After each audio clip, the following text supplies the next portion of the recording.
حضرت عمر رضی اللہ تعالیٰ عنہ جب ایمان لائے تو آپ نے ایک ایک کافر کے گھر کے دروازے پہ کھڑے ہو کے کہا کہ تم کمزوروں کو مارتے تھے، میں تمہیں بتانے آیا ہوں میں محمد عربی کا نوکر بن گیا۔ بلکہ آپ نے اعلان کیا جس نے اپنی بیوی کو بیوہ اور بچوں کو یتیم کروانا ہو اور اپنے ماں باپ کی کمر کو چکانا ہو وہ عمر کے مقابلے میں۔ اللہ اکبر۔ رنیرہ نامی یہ خاتون تھی، بہت کمزور۔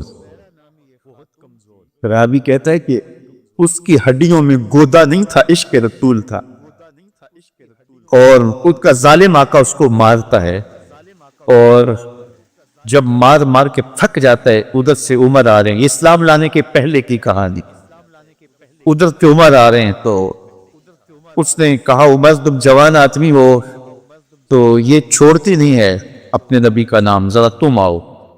عمر کوڑا پکڑ لیتے اسے مارتے مارتے تھک جاتے ہیں تو پانی پینے لگتے ہیں، تو کہتے ہیں مجھے تیرے پہ ترس نہیں آیا لیکن میں ذرا پانی پینے لگا، اور پھر گلے کے اندر ڈال کر کے کوڑا اور اس کی رسی کو پل دے اور اس کی آنکھیں باہر نکل آتی، اور کہتے ہیں بلا اپنے نبی کو جو تیری آنکھوں کی بینائی واپس کرے۔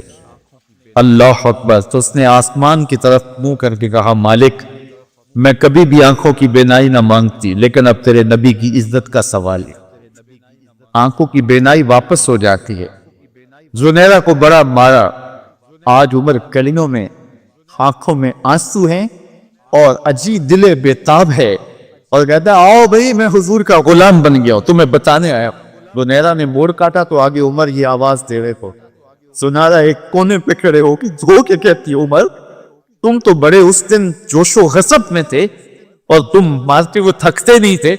تو عمر نے کہا زنیرہ اس دن میں نے دیکھا نہیں تھا، اب میں محمد عربی کو دیکھ آیا۔ جنہ ویکھیا نہیں ہو کرن گلا، جنہ ویکھیا نہیں ہو کرن گلا، جنہ ویکھیا ہو تے بول دے، کڑے محرم راز حقیقت دے اور راز حقیقت کھول۔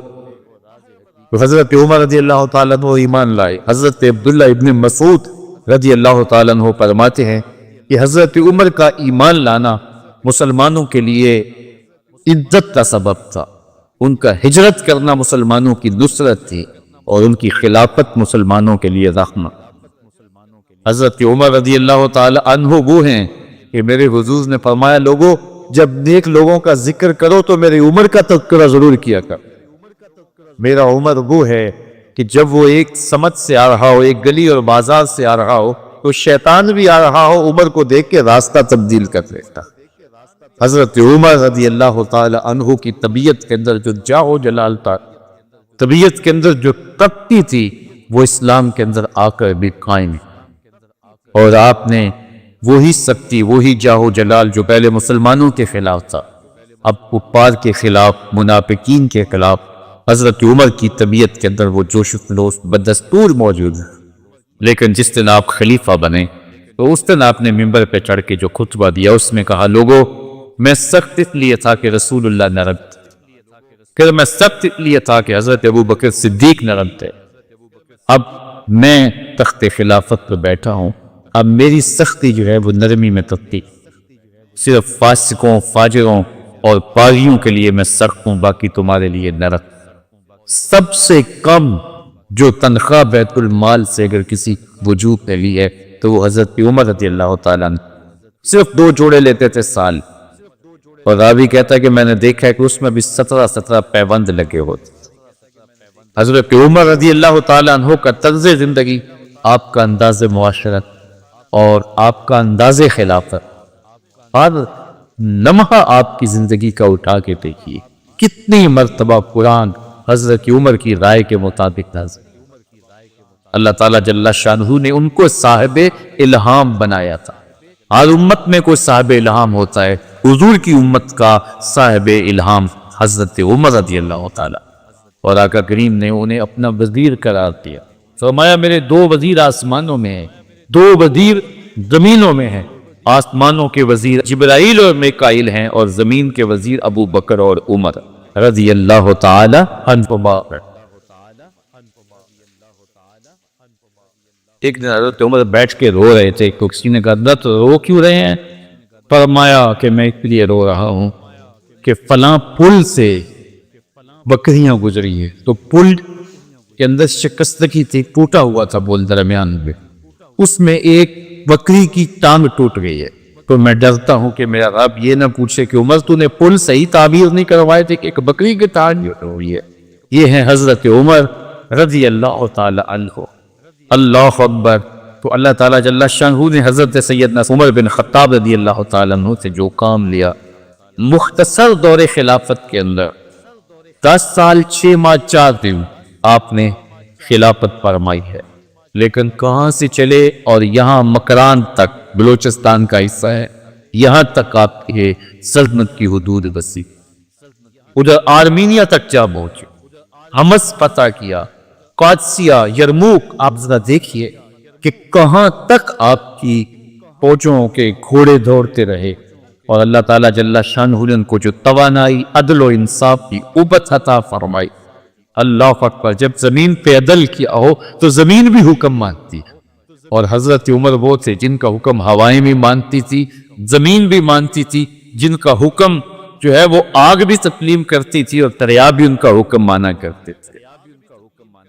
مصر کے اندر یہ رسم بد جاری تھی کہ سال کے بعد ایک دوشیزہ کو زیورات پہنا کے اچھی لباس میں ملبوس کر کے دریا کی پھیٹ چڑھایا جاتا، اس کی قربانی دی جاتی، اس کا خون بہتا تو دریا چکتا۔ جب مسلمانوں نے مصر فتح کیا، وہ گورنر نے لکھا کہ اسلام تو اس طرح کی رسوم کی اجازت نہیں دیتا، لیکن خشک سالی ہے، لوگوں کی فصلیں ویران پڑی ہے، تو حضرت کیا کیا جائے؟ تو حضرت عمر رضی اللہ تعالیٰ عنہ کاغذ کے ٹکڑے پہ لکھتے ہیں بسم اللہ الرحمن الرحیم، مصر کے نیل کی جانب عمر کا خط لکھتے ہیں، اے نیل اگر تو اللہ کے حکم سے چلا کرتا ہے تو چل، ورنہ ہمیں تیرے چلنے کی کوئی حاجت۔ اور قاصد کو کہا یہ خط لے جاؤ اور جا کے دریائے نیل میں پھینک دو۔ قاصد جا کے خط دریائے نیل میں پھینک دیتا ہے، پانی آتا ہے، ایسا دریائے نیل چلا، 14 صدیاں ہوئی ہیں آج تک کبھی بند ہی نہیں ہوا۔ دریا حکم مانتے، آگ نکل دی ہے۔ لوگ حضرت عمر رضی اللہ تعالی عنہ کے پاس آئے، حضرت لاوا پھوٹا ہے، آگ نکل دی اور مدینے کی طرف بڑھ رہی ہے، اب کیا کیا جائے؟ فائر بریگیڈ تو زمانے میں تھی نہیں۔ عمر نے اپنی قمیص اتاری، جس قمیص پہ 17 پیبند لگے ہوئے تھے چمڑے کے، کہا یہ قمیص لے جاؤ، اس طرح آگ بڑھ رہی ہے، آگے ڈھالنا، آگ پیچھے بھاگے۔ زلزلہ آتا ہے تو زمین پہ دوڑا مارتے ہیں، زمین رک جا، کیا عمر نے تیری چھاتی پہ عدل نہیں کیا؟ تو یہ عمر ہے رضی اللہ تعالیٰ عنہ کہ جن کے انصاف کی وجہ سے، جن کے عدل کی وجہ سے اللہ تعالیٰ کی رحمات اور اس کی برکات کا ندور ہوتا تھا، اور اللہ تعالیٰ نے مسلمانوں کو وہ آبرومند قوت دی۔ کائنات کی تاریخ کے اندر ایسی حکومت آپ نے نہیں دیکھی ہوگی جو حضرت عمر نے حکومت کی ہے۔ اللہ اکبر۔ فرمایا فرات کے کنارے پہ ایک کتا بھی پیاسا مر گیا تو اس کا حساب بھی عمر سے ہوگا۔ باہر سے سفیر آتا ہے اور آگے پوچھتا ہے کہ میں امیر المومنین کے، مسلمانوں کے حکمران کے محل میں جانا ہے، تو مسکرا کے کہتے ہیں ہمارے امیر کا تو کوئی محل نہیں۔ کہا کہاں ہے تمہارا امیر؟ کہا مسجد نبوی میں ہوگا یا بیت المال کے اونٹوں کی دیکھ بھال میں لگا ہو۔ وہ جب گئے تو مسجد میں نہیں ہے۔ اللہ اکبر۔ وہاں گئے تو وہاں بھی نہیں ہے۔